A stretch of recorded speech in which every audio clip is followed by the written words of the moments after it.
All right, so continuing on with this Keirsey series, we're discussing now one of the temperaments, as Keirsey called them, the artisans. This kind of lines up rather well with the sanguines from the old classic temperament style, which I kind of like this little picture here, just because they added the the avatar elements in here, which I think is kind of cute. I like it. Look at the air down here, like it, love it. All right. You got Sanguine. They decided to make it Air. I like that. The Air tribe just sucks. They all kind of got slaughtered. So anyway, sociable, outgoing. They're talkative, responsive, easygoing, lively, carefree, and they did put leadership. They do have a leadership component. Okay, that's kind of what they have it here is the old classic Sanguine. You get this general flavor, right? The carefree, the liveliness, talkative, outgoing, easygoing, kind of a fun bunch, right? Airy, fun bunch. All right. So Keirsey, what did he put on here? Some of the key words: optimistic, daring, they're adaptable, impulsive, enticing, excited, they're playful, persuasive, and tactical. All right. Again, you see kind of a little bit of lining up there. All right. So I'm going to hold back the call. This is normally SPs. So all the types that are SPs from an MBTI point of view go in here. Again, with socionics, not going to line up like that quite right because you are going to get certain types that are technically uh, would not be SP or would not be. They would not all have SP. I I'm just let me just keep moving. I'll get into that later because that shit just gets messy for a lot of. So anyway, here somewhere along the way, Keirsey they had a certain percentage of the population. I have no idea where on earth he came up with this. I don't know if this is legit at all. Maybe somebody knows, but he would say that it was about 30% of the entire population.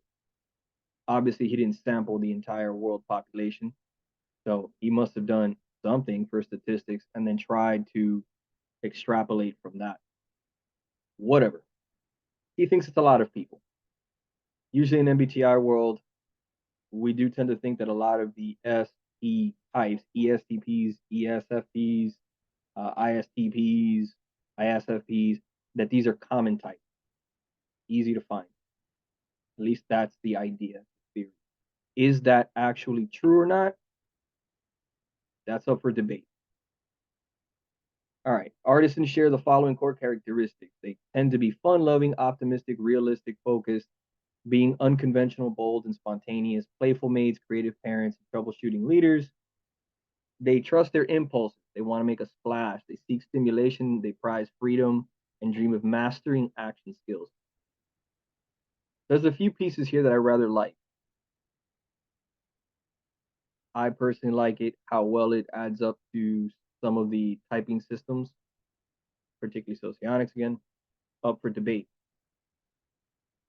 They like that artisans like playful mates. They make a playful mate, and they usually kind of like other playful people who are fun, outgoing, and playful. Something they appreciate quite a bit and are attracted to. Doesn't mean it's going to work out well for them because maybe it's a little too much play going on, and you need somebody to be a little more serious. But it it's something that they like. Okay. These are types of people that like to be bold. They like to take action. They like to get things done. Um, and they like to be spontaneous. They want things to be free. Okay? Freedom to do things, freedom to be in the moment, and valuing the ability to do something without a lot of planning, without a lot of strenuous, meticulous, getting all the dotting all the I's and crossing all the T's. They like to get good at something to the point where they can just act on impulse, act spontaneously in the moment and still win, still succeed, still do well. I like to think of a performer, like a dancer or a fighter that has practiced their craft so well. They got so good at dancing, got so good at these things that they've reached a point where they don't need to rehearse and practice things out so much anymore. They can just jump on stage, begin dancing to any song, get in rhythm, and make it work, make it look good, and have fun doing it. Uh, they've just perfected their talent to that level. You could see the same thing with improvisational actors, literally improv. That's what that's about. Musicians and singers, your talent is there. You can just perform whenever you need to perform, just impromptu. Boom, I just do it. That's really what it is. I perform at what I want to perform at whenever I need to. Boom, right there. Um, as I said, fighters and other things like that makes a lot of sense. It could also work very well for people who are good with their hands, that are into trades and stuff like that. I have developed a skill and knowledge with my trade, whatever it is I do, that I don't need to think about it much anymore. I don't need to plan much anymore. I don't need to prepare a lot of stuff in advance for what's going to happen. I can damn near just show up and get to work, right? Because I'm just that good at what I'm doing. Um, that's sort of the attitude with the artists, what they're doing. Um, so this can mean that you can find these artisan types almost anywhere in a lot of different walks of life. But the approach that they're taking towards their career jobs, they want to get it to a point where, as I said, they can just perform. They can just show up, do what they got to do, and perform it well. Maybe enjoy the attention and the recognition for being good at what they do, for the technique and talent, the utility of what they do. And they usually like utility. They like things that are more concrete, more tangible. They're actually getting something done that is clear. It's clear what you've accomplished. It's clear the use of what you've accomplished. If it's business, it's clear that you are making a certain profit. You made a certain product work. You made something else work, whatever. It's obvious that that's happening. If you're treating a patient medically, I did something that's clear. You came in as a patient bleeding all over the floor from multiple gunshot wounds. Well, I treated you. I patched you all up. I took all the bullets out. I did all the surgery. I did all that stuff. And guess what? Now you're not bleeding. You're alive and you're doing fine, right? It's very obvious the skill and what I did, that it was important. It was useful, right? A fighter, it's obvious your skill set. You won the fight. Okay, whatever, right? This is to be contrasted towards certain other careers where I think it's very questionable as to what it is you're accomplishing. You might be a bureaucrat or an administrator and you do a lot of paperwork stuff, you answer a lot of emails, you do other things to coordinate stuff, but it's not quite clear the skill at which you're doing. It's not quite clear how necessary your thing is, whatever it is you're doing. Are you even needed exactly? Not clear.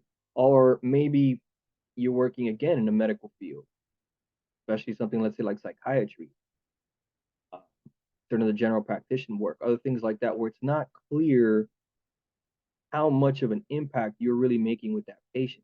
Yes, they're coming to you and you're working with them and you're maybe prescribing a certain medication, but it's quite unclear whether you're actually having any real effect or impact. It's not clear what your skill level as an individual is and how you are better than some other practitioner or some other medical profession. Are you someone who could just be swapped out?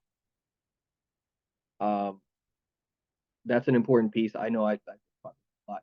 You have some individuals that, again, they're take the medical example, come in, check out your cholesterol level, check out um, kidney functions, and check out other things, and they're looking at this like, okay, you know what, we're just going to increase your statins and we're going to bump it up a little more to this, whatever. And they're doing these little adjustments. It's not clear what effect this medication is having. It's not clear what the point of this is. And it's not clear whether someone else, even a nurse or anybody else, could have taken the place of your doctor and done the exact same thing. It's ambiguous, right? You almost feel like a robot could have done. Contrast that to, let's say, a performer that really wants the spotlight because they want to be unique. They really want to stand out. They really want to shine at something.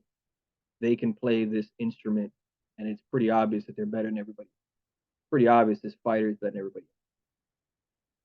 Or as back in that medical example, you have that emergency medicine guy, that trauma doctor guy, that surgeon guy. I'm saying guy, excuse me, could be a girl.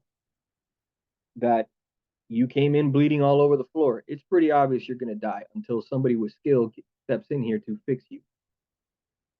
And once they fixed you, you're not bleeding and you're not going to die. It's damn obvious the skill that that person was able to do that most other people cannot do, and nobody else in that room can do. There's a certain utility and skill set, and what's the word I want to say? I forgot the word. Whatever, it'll come to me later. So anyway, that's something that these types tend to do. It's a more impulsive group, so it's not a group that really wants to do a lot of long-term planning, a lot of long-term thinking. So stuff that's going to be very research-oriented jobs that could take years, even typology stuff like building models and building type systems that could take you years to refine the model, to do data collection, to work these things out in your mind, probably spending a lot of time on your own, having to kind of like get this right, is probably not something that these artisans would be interested in. It's just too slow, too time consuming, kind of boring, maybe a bit lonely, and maybe spending way too much time in your head for questionable outcomes, right? Because this type here, as I said, want to make a splash. They seek stimulation. They want to have impact in their environment. Very SE-like, we would say in socionics, right? Seeking stimulation. Very impulsive action skills. It all sounds like very SE-ish stuff in MBTI and a little bit like socionics. So this would apply very well if you are an ESFP or you're an ESTP or something like that. This could work very well.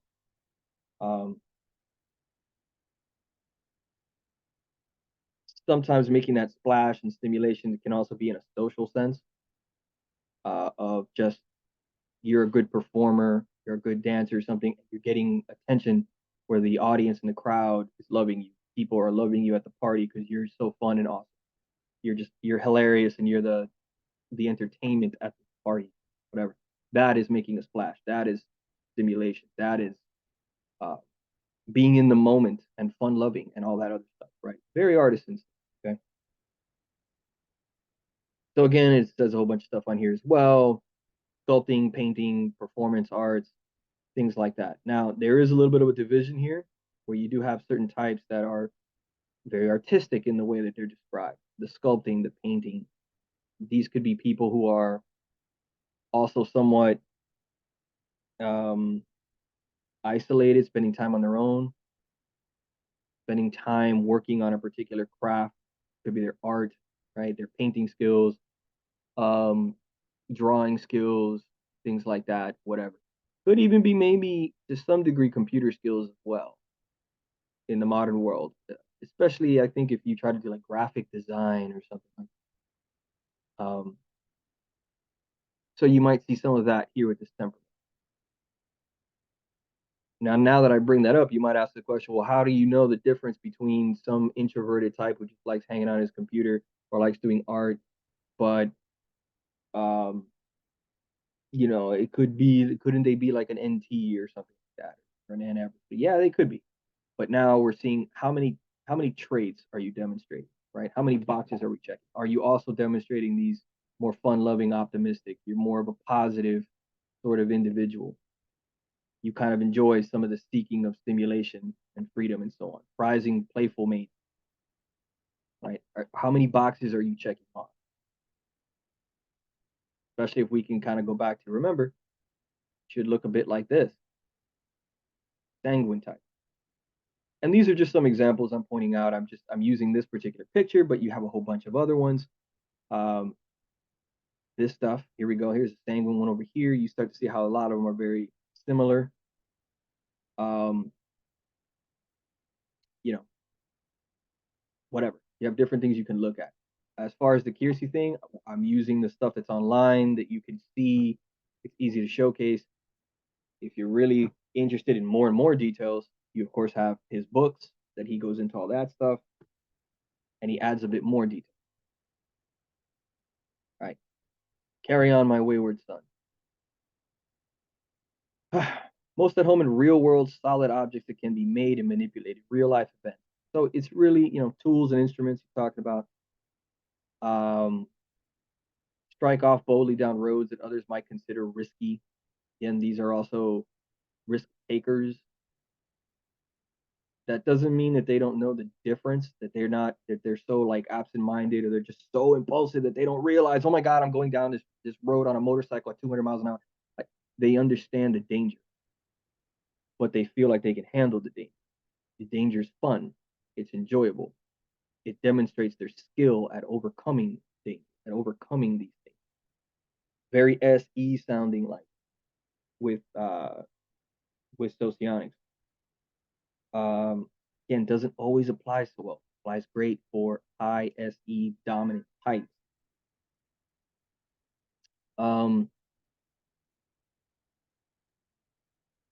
Relieving the varieties of spice of life, doing things that aren't fun is a waste of time. Okay.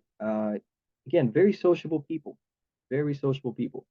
These are people who are likely also going to get by in the workforce and so on by their talent. They try to develop talent at something, a skill set that makes them useful, makes them irreplaceable, makes them necessary,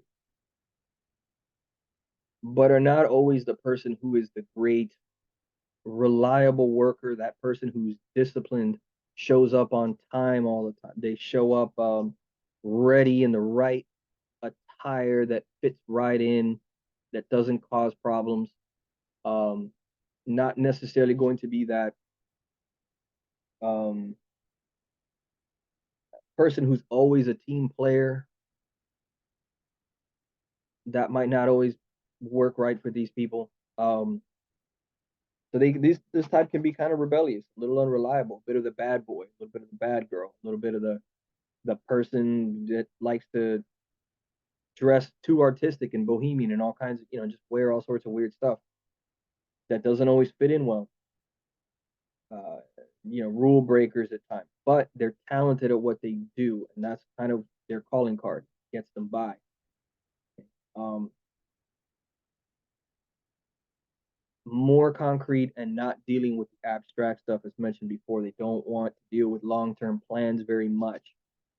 It's not interesting enough to them. They also don't want to be the type to be so pedantically writing articles and papers and then sifting through people's papers to read exactly what did you say, how did you say it, nitpicking at every little thing that you said, and that's not correct because there's data going back here, and then let me show you all the data that disproves your paper and this and that. And they're not interested in it. That takes too much, too long. It's not fun. Um, too nerdy, essentially. Not something these types like to do. So here you have promoters, crafters, performers, composers. Yes, this correlates directly to a particular MBTI type. And you could try to throw the socionics types in here too, but it's not going to work out one for one quite right. So I know it's inevitable to try to do it and look at it.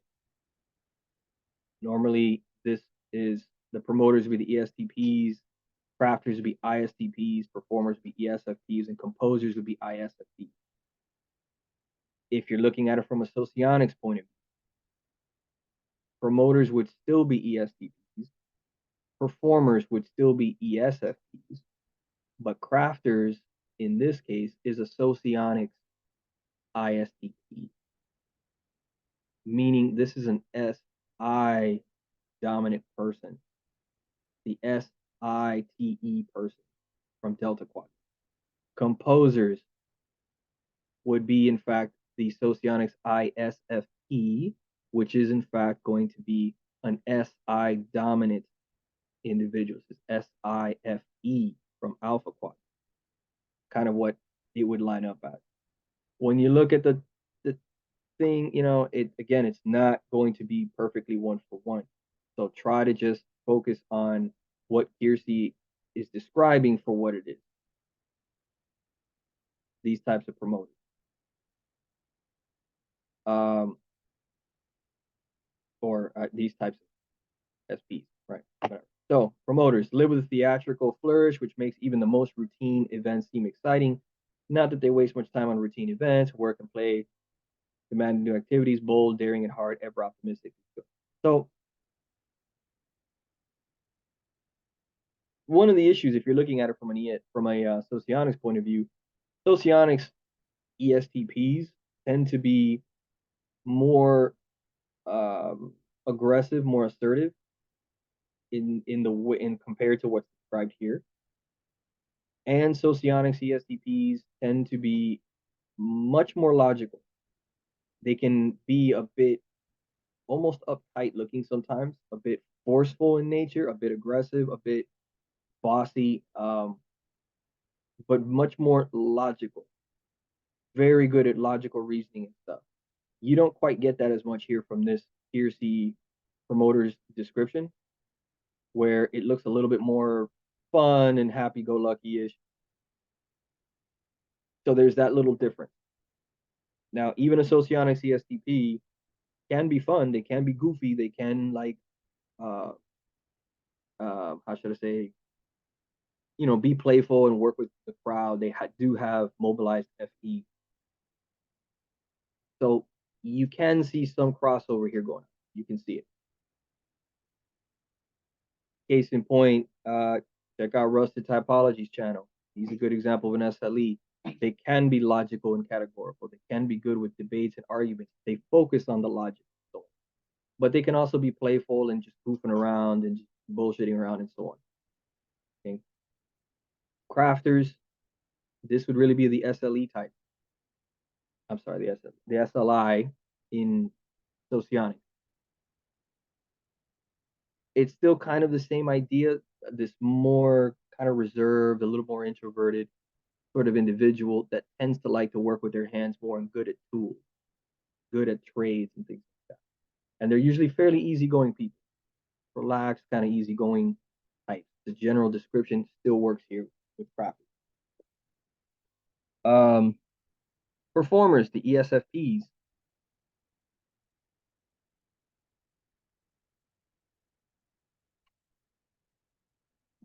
Of course, that take a moment there. All right, performers, the ESFPs. Differences here.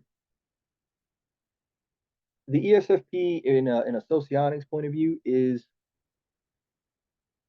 or can be capable of more aggressive behavior, more dominating behavior. They can be excellent workers and performers, very competitive people. They're capable of that. Some of them are, but not all of them, right? Some of them do lean into this more performer kind of approach of being a good entertainer, an artistic performer, dancer, musician type of person, or that person who's just like fun and wants to be the life of the party. They are the party. They're that guy that's like they bring the party. Gets along well with people, um, you know, and so on. So there's a little bit of this. So there's some similarity, some crossover there, but there are a few little differences. Here with Keirsey again, they're kind of leaving out the more aggressive, dominating, winning side of ESTPs and ESFPs, really. So socionics has a little bit more of that. So two things to combine, right? Two nice things to keep in mind. The socionics, a little bit more aggressive stuff of SE, winning, getting ahead, becoming promoted at jobs, things like that, trying to earn more money, trying to be the boss, hierarchical stuff. That is there with those types. But this Keirsey version is also there too. This playful, fun-loving side. All right, and then the last one here, composers. This would really fall in line with the Socionics ISFP from Alpha Quadrant. right? A type that here it's saying in tuned senses, likes to work with tools and can be interested in art. Um, able to work with subtle differences in color, tone, texture, aroma, and flavor. They put hours into artistry. I have seen this with a socionics description of ISFP that are interested in aesthetics, what looks pretty, how to do interior design, design their room and things to be pretty, design their fashion to be pretty, be comfortable, do things that are comfortable, what smells good, what feels good, maybe good at cooking, what tastes good, things like that. And some of them do have this desire to do art kind of stuff. They may not do it as their profession. Yeah, these people might have your day job, but on the side may enjoy artwork, like painting, having time to themselves to just paint or draw or play with little arts and crafts stuff that they enjoy doing. They kind of do it for themselves, for their own enjoyment and amusement. Maybe they're photographers, so it's not always their main profession, but it's there. You could make the case that from socionics point of view, those ISFPs have that this NE creativity side to them. Um, that's kind of an inferior function. It's kind of at the bottom. It's a suggestive function in socionics.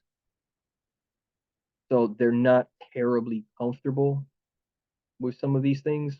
Um,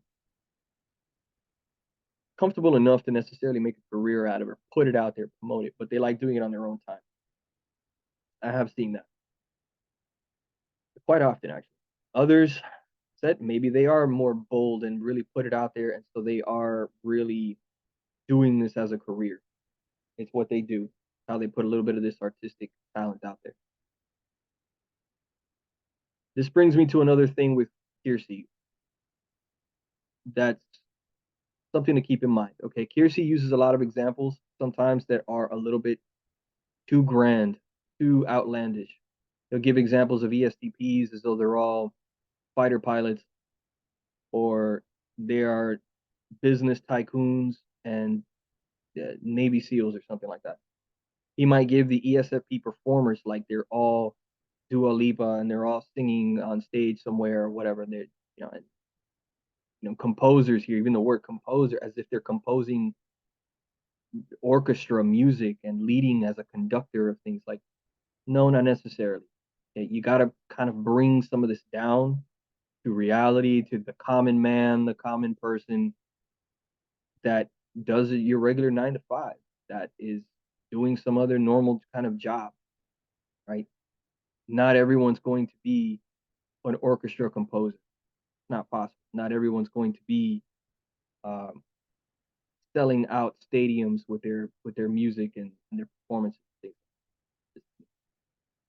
So those are just little archetypes that are used to try to get you to understand the sort of person that Keirsey's talking about. But anyway, Keirsey made that mistake and they kind of realized it later on after the books were written and stuff that yeah, he tended to use a lot of these brand examples of types. And it kind of makes some people feel bad because then they're like, well, damn, I never became a fighter pilot or a professional champion boxer. So am I like a failure at being an SP or something? You know, uh, find that to be a funny thing. Okay, so pretty much it here. You see their natural ability is working on the arts, crafts, and stuff. From his book, he does, of course, mention that these are types that probably don't like school very much. But then again, who does, right? Um, and these are types that probably, when they were in school, were focused a lot on these different kinds of skills that they enjoyed, and probably from a young age started moving in those directions already, trying to master these particular kinds of skills, trying to master theater, dance, trying to master martial arts, trying to move into business and things, um, working with certain tools and stuff. Maybe it's that friend you knew in high school that just like loved cars and always loved cars. And the time they were 15, like they were already fixing up cars and putting engines together and making nice wheel and doing all this kind of stuff from their garage. Maybe it's that guy who was very interested in sports and always was interested in sports and kept doing sports. Like that was his thing, playing basketball or whatever. Um, Individuals seeking out a particular talent and a particular skill set that they wanted to get good at that skill set and show off that skill and that talent. I do like that Keirsey goes on a lot about the values about these types, that these are types that, again, they value um, being brave, seeking stimulation, going after the things they want to do, mastering these skill sets, getting approval and applause from people for being good at these things. Uh, they value being seen as bold and spontaneous, right? As he puts over here, pride themselves. They don't want to be boring. They really would hate to be seen as boring. They want to be fun loving and cool. This especially would apply for like an ESTP or an ESFP.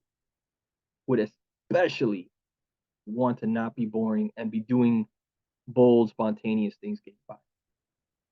Um,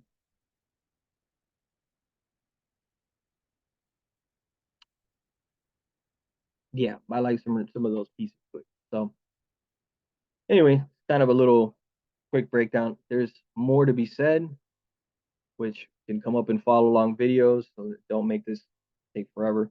Kind of like the little overview of the artisans and what's going on here. Said before, he thinks that they're very common. Debatable. Debatable. All right. So again, like, subscribe. What do you think?